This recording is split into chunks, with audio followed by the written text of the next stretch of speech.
श्री कृष्णा। आप सभी का आपके अपने YouTube चैनल पर हार्दिक स्वागत है। आप सभी का दिन शुभ हो।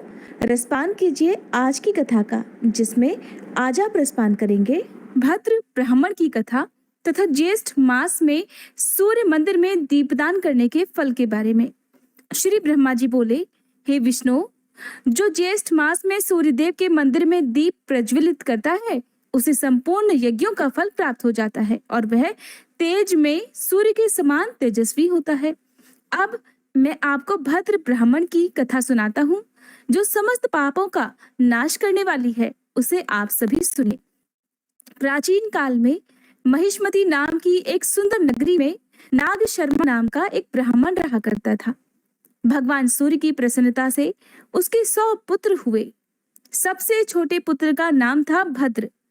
वह सभी भाइयों में अत्यंत विलक्षण विद्वान था। वह भगवान सूर्य के मंदिर में नित्य दीपक जलाया करता था। एक दिन उसके भाइयों ने उससे बड़े आदर से पूछा, भद्र, हम लोग देखते हैं कि तुम भगवान सूर्य को न तो कभी पुष्प, धूप, नैवेद्य आदि अर्पण करते हो और न कभी ब्राह्मण भोजन कराते हो।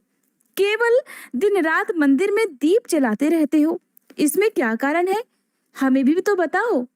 अपने भाइयों की बात सुनकर भद्र कहने लगा, भ्रातृगण, इस विषय में आप लोग एक आख्यान सुनिए। प्राचीन काल में राजा इक्ष्वाकु के पुरोहित महर्षि वशिष्ठ थे। उन्होंने राजा इक्ष्वाकु से सरयू तट पर सूर्य भगवान का एक मंदिर बनवाया। वे वहां नित्य गंध पुष्पादि उपचारों से भक्ति पूर्वक भगवान सूर्य की पूजा करते और दीपक प्रज्वलित करते थे। विशेषकर ज्येष्ठ मास में भक्ति पूर्वक दीपोत्सव किया करते। तब मैं भी अनेक कुष्ठ आदि रोगों से पीड़ित होकर उसी मंदिर के समीप पड़ा रहता और जो कुछ मिल जाता उसी से अपना पेट भरता। वहां के निवासी मुझे रोगी और दीनहीन जानकर मुझे भोजन दे दिया करते थे। एक दिन मुझ में ये कुत्सित विचार आया कि मैं रात्रि के अंधकार में इस मंदिर में स्थित सूर्य नारायण के बहुमूल्य आभूषणों को चुरा लूं। ऐसा निश्चय कर मैं उन भोजकों की निद्रा की प्रतीक्षा करने लगा। जब वे भोजक सो गए, तब मैं धीरे धीरे मंदिर में गया और वहां देखा कि दीपक बुझ चुका है। तब मैंने अग्नि जलाकर दीपक प्रज्वलित किया और उसमें घी डालकर प्रतिमा से आभूषण उतारने लगा। उसी समय वे देवपुत्र भोजक जग गए और मुझे हाथ में दीपक लिया देखकर पकड़ लिया। मैं भयभीत होकर विलाप करता हुआ उनके चरणों में गिर पड़ा। दयावश उन्होंने मुझे छोड़ दिया, किंतु वहां घूमते हुए राजपुरुषों ने मुझे फिर बांध लिया और मुझसे पूछने लगे, अरे दुष्ट, तुम दीपक हाथ में लेकर मंदिर में क्या कर रहे थे? जल्दी बताओ। मैं अत्यंत भयभीत हो गया।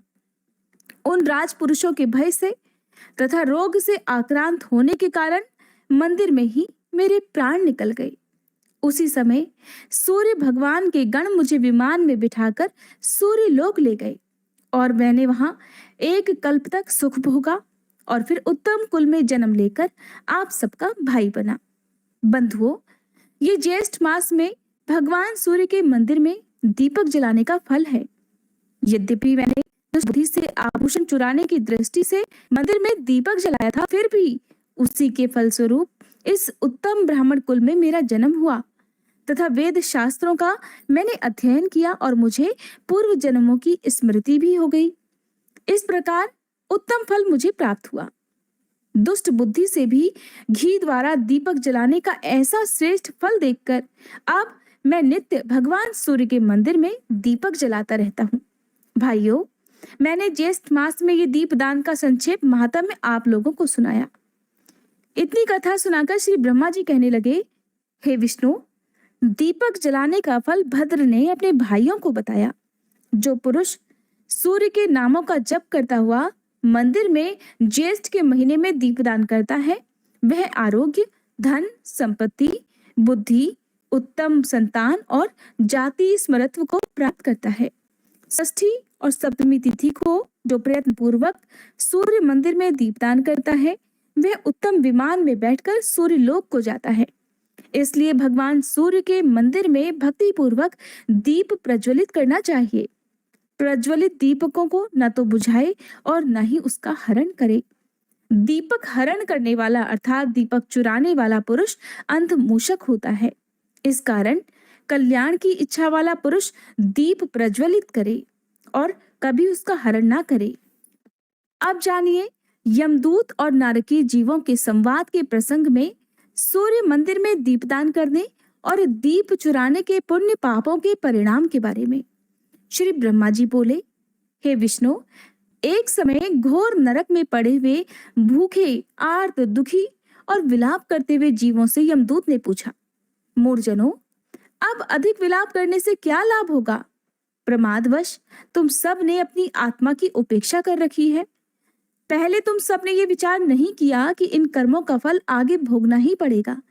ये शरीर थोड़े ही दिनों तक रहने वाला है, विषय भी नाशवान है, ये कौन नहीं जानता। हजारों जन्मों के बाद एक बार मनुष्य जन्म मिलता है, उसमें क्यों मूर्जन भोगों की ओर दौड़ते हैं? वे पुत्र, स्त्री, गृह, क्षेत्र आदि के लिए प्रयत्नशील रहते हैं और उन्हें आसक्त होकर अनेकों दुष्कर्म कर डालते हैं। ये मूर्ख अपना हित नहीं जानते।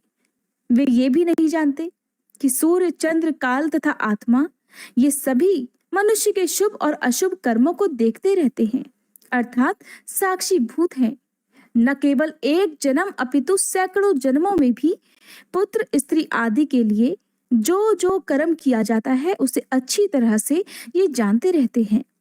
मोह की ये महिमा तो देखो कि नरक में भी ममता बनी रहती है। इस प्रकार परिणाम में भयंकर विषयों के द्वारा आकृष्ट चित्त वाले मनुष्यों की बुद्धि परमार्थ तत्व की ओर नहीं होती। जिह्वा द्वारा भगवान सूर्य का नाम लेने में कौन सा श्रम है? मंदिर में दीप जलाने में भी अधिक परिश्रम नहीं पड़ता। फिर भी यदि मनुष्य से इतना भी नहीं हो सकता तो अब रोने और विलाप करने से क्या लाभ है? जैसा किया वैसा फल पाया। इसलिए पाप कर्म में कभी भी बुद्धि नहीं लगानी चाहिए। अगर कोई अज्ञान से पाप कर्म हो भी जाए तो सूर्य भगवान की आराधना करे, जिससे सारे पाप नष्ट हो जाए। श्री ब्रह्मा जी बोले, यमदूत के ऐसे वचनों को सुनकर तथा भूख से व्याकुल, प्यास से सूखे कंठ वाले, दुख से पीड़ित वे नारकीय जीव उससे कहने लगे, साधु, हमने ऐसा कौन सा कर्म किया जिससे हमें इस दारुण नरक में वास करना पड़ा? तब यमदूत कहने लगे, पूर्व जन्म में यौवन के उन्माद से उन्मादित तुम अविवेकियों ने घी के लोभ में भगवान सूर्य के मंदिर से दीप चुराया था। उसी कारण इस घोर नरक में तुम सब दुख भोग रहे हो। श्री ब्रह्मा जी बोले, अच्युत, मैंने सूर्य के मंदिर में दीपदान करने के पुण्य तथा दीप हरण करने के दुष्परिणामों का वर्णन किया। दीपदान करने का तो सर्वत्र ही उत्तम फल है, परंतु सूर्य नारायण के मंदिर में विशेष फल है। संसार में जो जो अंध, मूक, बधिर, विवेकहीन, निंद्य व्यक्ति दिखाई पड़ते हैं, उन सब ने साधु जनों द्वारा प्रज्वलित किए हुए दीपों को सूर्य नारायण के मंदिर से हरण किया है। जय श्री कृष्णा। आज की कथा समाप्त हुई। इसके आगे का वृतांत आप सभी अगले अध्याय में सुनिएगा।